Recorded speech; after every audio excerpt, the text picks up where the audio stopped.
Welcome to beautiful Vermont. This is Gifford Woods State Park. It's my first time here, and so far I'm really enjoying it.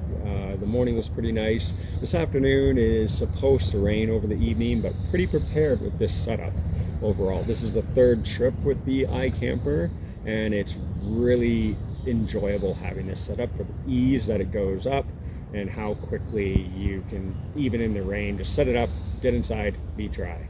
And I wanted to touch on that because being here, this is a small campground. There's not a lot of people here, and probably 8 out of 10 people seem to stop and show interest in the setup.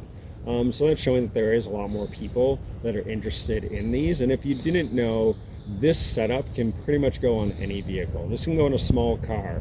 This unit only weighs 120 pounds, so it's really easy to mount to anything. So the one downside of this right now, because everyone's wanting to know what the downsides are, you do want to get the annex.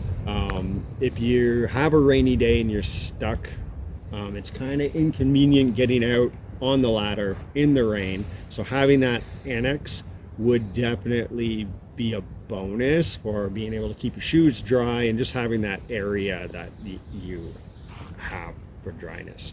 Right now I'm using a Free Soldier tarp design to set up kind of as my annex. I'm just putting the tarp over top and then tying it back to the rack on the front, and then I have the 2 posts and they're tied off to trees. And that just makes for the same kind of thing as an annex. So if you didn't want to purchase the annex, you can do it this way. It does work. It's just a little less convenient. It takes a little longer to set up than an annex would.